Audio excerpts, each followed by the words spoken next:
Real estate people say, buy property. Stock market people say, buy the index.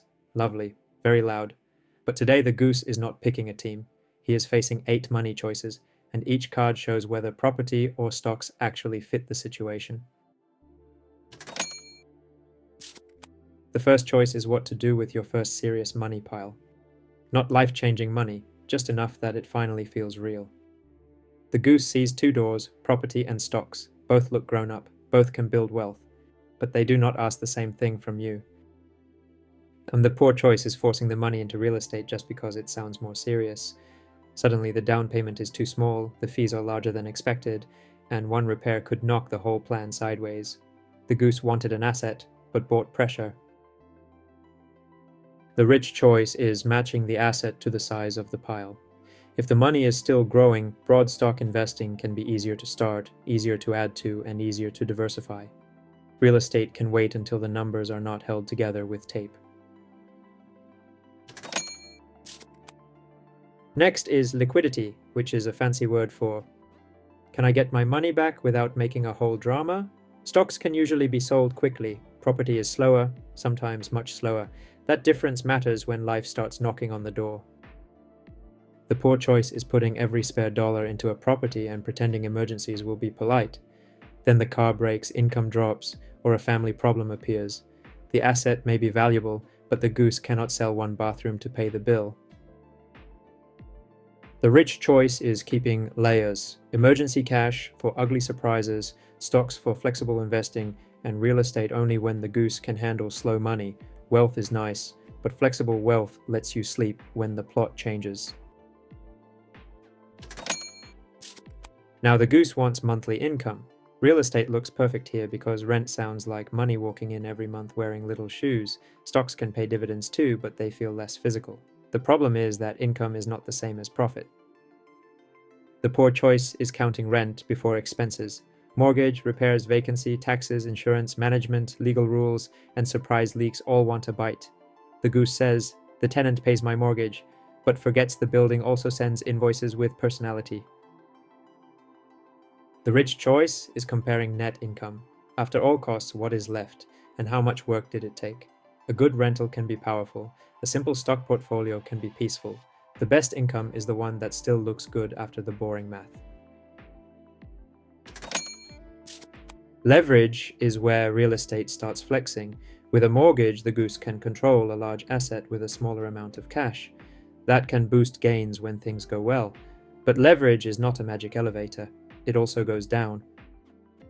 The poor choice is using maximum debt because the spreadsheet looked cute for 5 minutes. One vacancy, one rate change, one expensive repair, and the goose discovers that leverage does not care about confidence. It wants payments on schedule. The rich choice is using debt only after stress testing it. What happens with no tenant? What happens with repairs? What happens if the payment rises? If the plan survives bad weather on paper, the goose is less likely to panic in real life.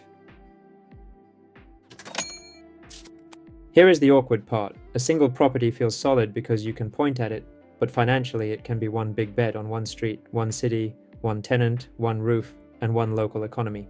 Stocks can spread money across many companies fast. The poor choice is calling one property diversified because it has several rooms. Cute, but no. If the tenant leaves, the area weakens, or the building needs major work, that one asset can dominate the whole financial life of the goose. The rich choice is spreading risk on purpose. Stocks can give instant diversification. Real estate can still be part of the plan, but it does not need to swallow the entire plate. A strong portfolio should not depend on one door staying rented forever. The goose also has to choose how much work he wants with his investment. Stocks can be boring in a beautiful way. Buy, hold, rebalance, live your life. Real estate can reward skill, but it may also call you when the sink decides to become a waterfall. The poor choice is buying real estate because it sounds passive, then acting shocked when it needs active decisions. Finding tenants, handling repairs, reading contracts, tracking expenses, dealing with rules. None of that is evil, but it is not a nap. The rich choice is being honest about time. If the goose enjoys operations, negotiation, and fixing problems, real estate may fit. If he wants low-maintenance investing, stocks may fit better. The best investment is partly financial and partly behavioral.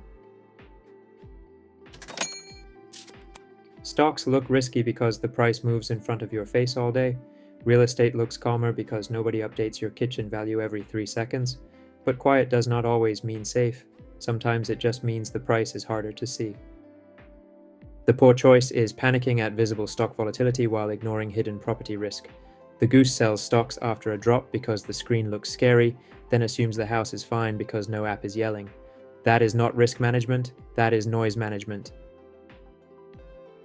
The rich choice is judging both assets by time horizon and risk capacity. Stocks may swing loudly, property may move slowly, and cost money to exit. Neither is automatically safe. The Goose needs a plan he can follow when the numbers get uncomfortable. So which one wins, real estate or stocks? The honest answer is annoying, which means it is probably useful. The winner depends on the job. Are you buying flexibility, income, leverage, simplicity, control, diversification, or a place to live? The poor choice is turning investing into a personality. Property people mock stocks, stock people mock landlords. Meanwhile, the Goose forgets to ask the boring questions: what can I afford? What risk can I survive? What will I actually maintain for years? The rich choice is building a plan instead of joining a tribe. Stocks may be better for easy diversification and liquidity. Real estate may be better for control and leverage if the numbers work. The Goose can even use both as long as each asset has a job. So, did you like this choice card format? If you did, subscribe because the Goose has many more money decisions. And of course, there's a bonus part about how I create these videos. Be sure to subscribe if you want to see more.